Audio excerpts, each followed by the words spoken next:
செய்திகளுக்கு அப்பால் நிகழ்ச்சியில் மீண்டும் உங்களை சந்திப்பதில் மகிழ்ச்சி. வணக்கம். மிகவும் ஒரு ஆபத்தான கட்டத்தை நோக்கி உலகம் நகர்ந்து கொண்டிருக்கின்றது. ஆபத்தின் எல்லைகள் தொடப்பட்டு விட்டனவென்றுதான் சர்வதேச ஆய்வாளர்களால் அல்லது சர்வதேச போரியல் நிபுணர்களால் தற்போது கூறப்படுகின்றது.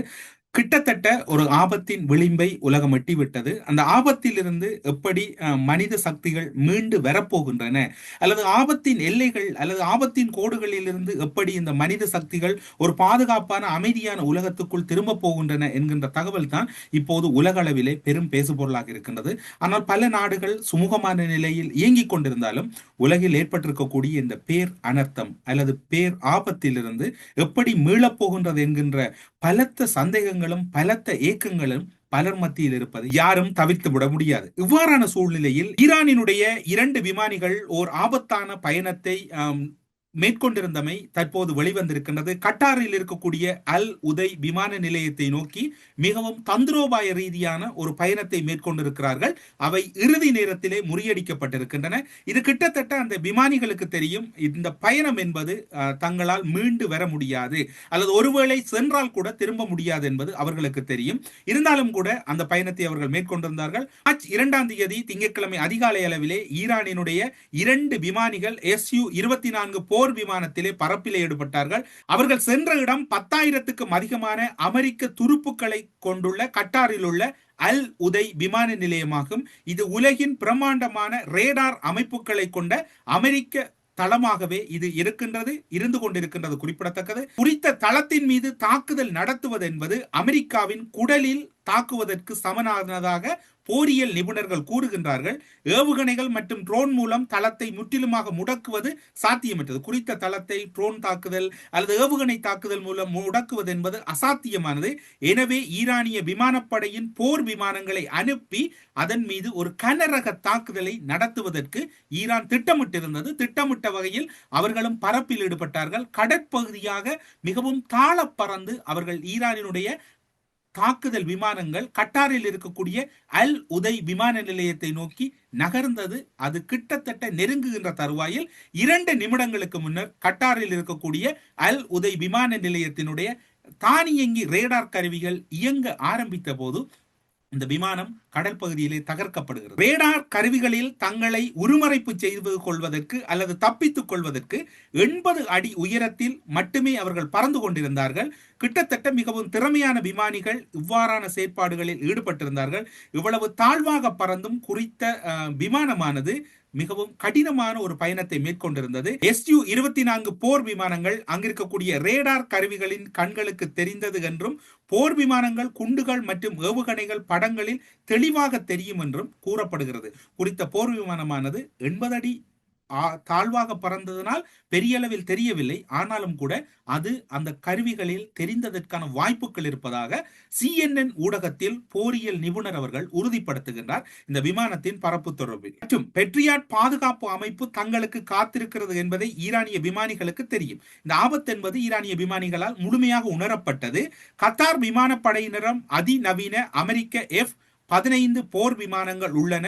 1970ஆம் ஆண்டு SU-24 போர் விமானங்களை வைத்து அவற்றை சமாளித்து வருகின்றது ஈரான். 1970ஆம் ஆண்டு உற்பத்தியை தான் அவர்கள் சமாளித்து வருகிறார்கள். அதனையும் விமானப்படையினர் நன்கு அறிவார்கள். ஒரு கட்டத்தில் கட்டாரில் இருக்கக்கூடிய ரேடார் கருவிகள் மூலம் குறித்த SU-24 ஈரானினுடைய போர் விமானங்கள் அறியப்படுகிறது. உடனடியாக கட்டாரில் இருக்கக்கூடிய F-15 போர் விமானங்களும் ஈரானிய விமானிகளுக்கு எச்சரிக்கை விடுக்கின்றன. அவர்களும் எச்சரிக்கை விடுக்கின்றார்கள், இதனை தவிர்த்துக் கொள்ளுங்கள் என்று. ஆனால் அவர்கள் அதற்கு செவி சாய்க்கவும் இல்லை, பதிலளிக்கவும் இல்லை அந்த ஈரானினுடைய விமானிகள். இருந்தாலும் கூட ஈரான் விமானிகள் அல்-உதை தளத்திலிருந்து 2 நிமிடங்கள் மட்டுமே தொலைவில் இருந்தன.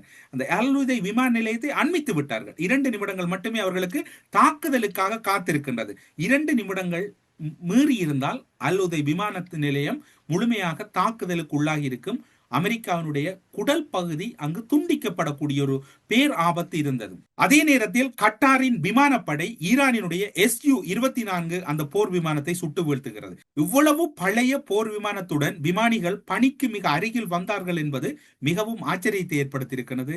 இது கட்டாருக்கு ஆச்சரியம் இல்லை, அமெரிக்காவுக்கும் இஸ்ரேலுக்கும் பேரிடியாக மாறி இருக்கின்றது. இந்த மிகவும் வசதி வாய்ப்புகள் குறைந்த மிகவும் பழமையான கருவிகள் பொருத்தப்படக்கூடிய விமானத்தை எடுத்துக்கொண்டு 2 நிமிடங்கள் மீறி இருந்தால் இன்று கட்டாரினுடைய அல் உதை விமான தளம் என்பது, அமெரிக்காவின் விமான தளம் என்பது சுக்குநூறாகி இருக்கும். இவ்வளவு உதவிகளையும் வழங்கக்கூடிய சீனாவிடம் இருக்கக்கூடிய S-10C ரக போர் விமானத்தை வழங்கி இருக்குமாக இருந்தால் அன்று அல்லுதை விமான தளத்தினுடைய அல்லது விமான தளம் அமெரிக்க தளத்தினுடைய நிலைமை சற்று வேறாகவும், அது கிட்டத்தட்ட சீனா அந்த உதவியை செய்திருந்தால் அதனுடைய நிலைமை தலைகீழாக மாறியிருக்கு. ஈரானிய விமானிகள் பறப்பில் ஆரம்பிக்கின்ற போதே அவர்களுக்கு திரும்பி செல்ல முடியாது என்பது மிக திட்ட தெளிவாக தெரிந்தது. ஆனால் அவர்களுடைய வளமையான பறப்பு எல்லையை தாண்டி மிகவும் கீழ்மட்டத்தால் பறந்தார்கள். அந்த பறப்பில் ஈடுபட்டவர்கள் திரும்பி செல்ல முடியும். 2 நிமிடங்கள் சற்று நிலைமை மாறியிருந்தால் அந்த அவர்கள் வந்த இலக்கு நிறைவேறி இருக்கும். கட்டாரில் இருக்கக்கூடிய அல்லுதை விமான தளம் என்பது சுக்குநூறாயிருக்கும். இது ஒரு புறம் இருக்க, இதனோடு தொடர்பான உங்களுக்கும் அதாவது நீண்ட காலம் கிட்டத்தட்ட 30 ஆண்டுகளுக்கு மேலாக ஒரு உள்நாட்டு யுத்தத்தை சந்தித்தவர்கள் மட்டுமல்ல, அந்த உள்நாட்டு யுத்தத்திலே எவை சாத்தியமில்லை என்று சர்வதேச போரியல் நிபுணர்கள் கூறுவார்களோ அவை அத்தனையையும் ஈழத்தமிழர்கள் சாத்தியமாக்கிய ஒரு வரலாறும் உங்களுக்கு தெரியும். அந்த வகையில் பார்க்கின்ற போது விடுதலை புலிகளிடமும் விமானங்கள் இருந்தது. கொழும்பு நோக்கிய அவர்களுடைய இலக்கு நோக்கி பறக்கின்ற போது ஒரு கட்டத்திலே, முதல் கட்டம் 2ஆம் கட்டங்களிலே ரேடார் கருவிகள் பொருத்தப்படவில்லை. தாக்குதலை நடத்திவிட்டு விடுதலை புலிகளின் விமானங்கள் அவர்களுடைய கட்டுப்பாட்டுக்குள் சென்றது. அதன் பின்னர் இறுதி கட்டத்திலே ஒரு முக்கியமான, அதாவது எல்லா விடயங்களையும் இராணுவத்தினர் சூழ்ந்து கொள்ளுகிறார்கள் என்ற போது இந்த விமானத்தை அவர்கள் பயன்படுத்த வேண்டும் என்று முற்பட்ட போது அவர்களும் வவுனியா பகுதிகளிலே இந்தியாவினுடைய அதிசக்தி வாய்ந்த ரேடார் கருவிகள் இருந்தது. அவற்றின் கண்களிலும் மண்ணை தூவிவிட்டு கடற்பரப்புகளால் மிகவும் தாழ பறந்து சென்று கொழும்பு பகுதியிலே தாக்குதல் நடத்த முற்பட்ட போதுதான் சில விபரீதங்கள் ஏற்பட்டன. அதே ஒரு சூழ்நிலை தான் ஈரானிலும்.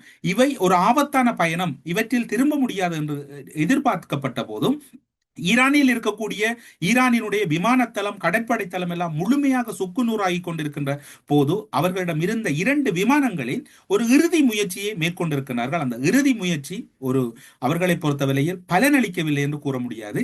2 நிமிடம் மாறி இருக்குமாக இருந்தால் அது ஒரு வரலாற்றில் அவர்களை பொறுத்தவரை ஒரு பெருந்தாக்குதலாக அவை மாற்றி இருக்கக்கூடும். அல்லது அமெரிக்காவினுடைய சக்தி மிக்க ரேடார் கருவிகளும் அங்கு செயலிழந்த ஒரு சூழ்நிலை இருந்திருக்கக்கூடும். இவை இப்போது மாறுபட்ட ஒரு செய்தியாக இப்போது வந்திருக்கின்றன. ஆனால் ஈரானினுடைய அந்த தாக்குதல் முயற்சி என்பது இப்போது வரைக்கும் அமெரிக்க, இஸ்ரேல் புலனாய்வு அமைப்புகளால் ஒரு பெரும் பிரமிப்பாக பார்க்கப்படுகிறது. பெரும் ஆபத்தான ஒரு விடயமாக அவர்கள் இப்போதும் அச்சத்தில் இருக்கின்றார்கள்.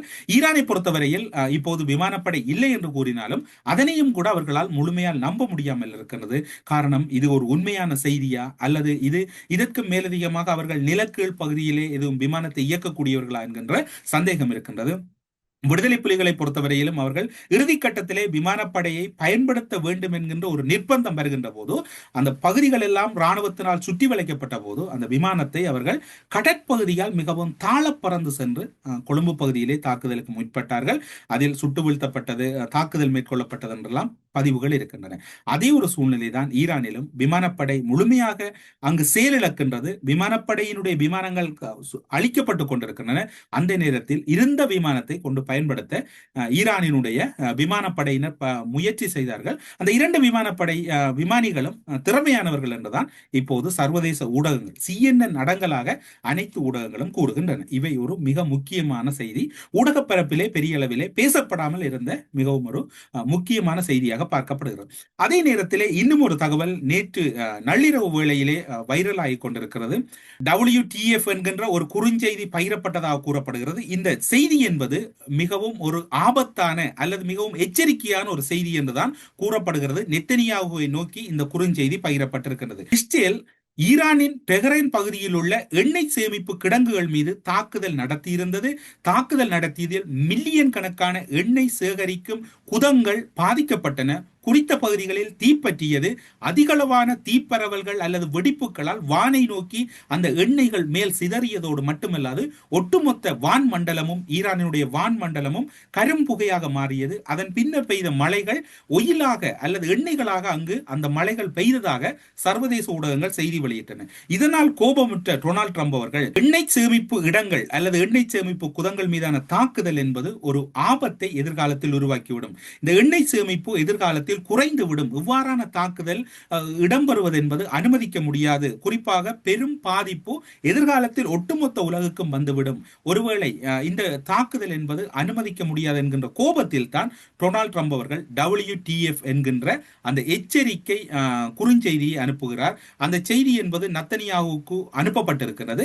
அதனுடைய அர்த்தத்தை நீங்கள் பார்த்தால் புரியும். அதனை தமிழில் பார்க்க போனால் ஏன் இந்த முட்டாள் வேலையை நெத்தனியாகு செய்தீர் என்பதுதான் அதனுடைய அர்த்தமாக பல அர்த்தங்கள் பேசப்படுகிறது. அதில் ஒரு அர்த்தமாக இதுவும் பார்க்கப்படுகிறது.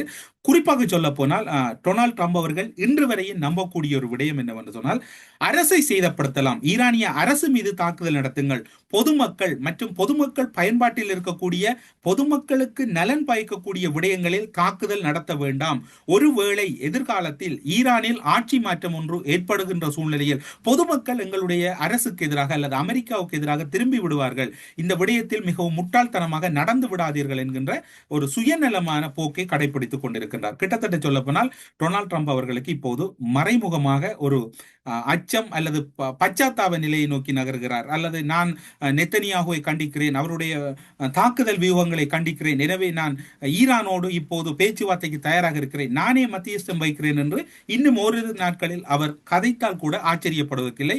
ஈரானின் செய்தி தொடர்பாளர் மற்றும் ஈரான் நாடாளுமன்றத்தின் சபாநாயகர் போன்றவர்கள் தொடர்ச்சியாக எங்களுடைய மக்கள் சார்பு அல்லது பொதுமக்கள் பயன்பாட்டு இடங்கள் மீது தாக்குதல் நடத்துவீர்களாக இருந்தால் ஈரான் இனி வருகின்ற நாட்களில் இஸ்ரேல் அமெரிக்கா மீது கடுமையான எதிர் தாக்குதல்களை நடத்த வேண்டி வரும் என்கின்ற ஒரு இறுதி எச்சரிக்கையும் விடுக்கப்பட்டிருக்கின்றது. கிட்டத்தட்ட சொல்லப்போனால் ஈரானினுடைய நாடாளுமன்ற சபாநாயகர் அயத்துல்லா அல் ஹமைனியின் உயர் தலைவராக இருந்தபோது அவருக்கு சமமான அதிகாரங்களை பகிர்ந்து கொண்ட ஒரு முக்கியஸ்தராக இருக்கின்றார். அவரும் ஒரு இப்போது இருக்கக்கூடிய அளவிலே ஒரு உயர்நிலையில் இருக்கக்கூடியவராக பார்க்கப்படுகிறது. அண்மை காலங்களில் அயத்துல்லா அல் ஹமைனி இல்லாத சூழ்நிலையில் நாடாளுமன்ற சபாநாயகர் அவர்களுடைய கருத்துக்களும் அவருடைய செய்திகளும் தான் பெரிய அளவிலே முதன்மையானதாக ஈரான் முதன்மைப்படுத்திக் கொண்டிருக்கின்றது. இப்போது இஸ்ரேல் ஈரான் பகுதியில் இருக்கக்கூடிய எண்ணெய் குதங்கள் மீது நடத்திய தாக்குதலை டொனால்ட் ட்ரம்ப் அவர்கள் கண்டிக்கின்றார். அவர் கண்டிக்கின்ற வகையில் குறுஞ்செய்திகள் அனுப்புகிறார் என்றால் இதில் ஓரிரு தினங்களில் நானே பேச்சுவார்த்தையை நடத்துகிறேன், ஈரானும் வாருங்கள் இஸ்ரேலும் வாருங்கள் என்று கூப்பிடக்கூடிய ஒரு நகர்வுக்காக இதனை செய்கின்றாரா, அல்லது பெஞ்சமின் நெத்தனியாவுக்கு இதனை கூறிவிட்டுத்தான் அவர் இவ்வாறு வெளிப்பரப்பில் பேசுகிறாரா என்கின்ற சந்தேகங்கள் எல்லாம் இருக்கின்றது. பெஞ்சமின் நெத்தனியாவை பொறுத்தவரையில் அவர் இந்த கிடைத்த சந்தர்ப்பத்தில் ஈரானை அழித்து விட வேண்டும் என்று மிகவும் கங்கணம் கட்டி கொண்டிருக்கின்றார். ஈரானை பொறுத்தவரையில் அவர்களிடம் இழப்பதற்கு எதுவும் இல்லை என்றாலும் அவரிடம் இருக்கக்கூடிய வான்காப்பு சாதனங்கள், மற்றது ட்ரோன், அவர்களிடம் இருக்கக்கூடிய பல மிசைல்களை அவர்கள் பயன்படுத்துவதற்கு தயாராகி கொண்டிருக்கிறார்கள்.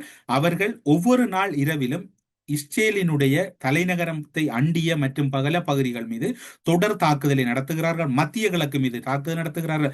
ஈரானை பொறுத்தவரையில் அவர்கள் வான்படை மற்றும் கடற்படையை இழந்திருந்தாலும் அவர்கள் போரியல் ரீதியாக இன்னும் பலவீனமான நிலைக்கு செல்லவில்லை என்பதுதான் சர்வதேச போரியல் ஆய்வாளர்களுடைய கருத்தாக இருக்கின்றது. ஈரானை தரைமார்க்கமாக வெல்ல முடியும் என்று அமெரிக்காவும் இஸ்ரேலும் முடிவெடுத்து அந்த களமுனைக்கு செல்லுமாக இருந்தால் அது அந்த இரண்டு நாடுகளினுடைய மரண சாசனத்துக்கு எழுதியதற்கு ஒப்பானது என்றும் விமர்சனங்கள் முன்வைக்கப்படுகின்றன. இந்த களமுனை என்பது திறந்து விட்டார்கள், மூடுவது என்பது மிகவும் அசாத்தியமாக இருக்கின்றது. ஆனால் உலகின் பெரும் சவால்களை நோக்கி நகர்ந்து கொண்டிருக்கிறது. மத்திய கிழக்கு நாடுகள் இனிவரப்போகின்ற நாட்களில் மிக பெரும் விலைகளை கொடுக்க போகின்றன, லாபத்துக்களை எதிர்நோக்க போகின்றன என்றுதான் எல்லோரும் கூறுகிறார்கள். பொறுத்திருந்து பார்ப்போம் என்ன இடம் வரப்போகிறது என்று. ஈரான் விமானிகளின் தாக்குதல், அதனோடு தொடர்கின்ற மர்ம நடவடிக்கைகள் எல்லாம் எவ்வாறான எதிர் விளைவுகளை உலகுக்கு கொடுக்க போகிறது என்பதை இனி வரப்போகின்ற செய்திகளுக்கு அப்பால் நிகழ்ச்சியில் பார்க்கலாம் என்று கூறி இன்றைய செய்திகளுக்கு அப்பால் நிகழ்ச்சியிலிருந்து விடைபெற்றுக் கொள்கிறோம். நன்றி, வணக்கம்.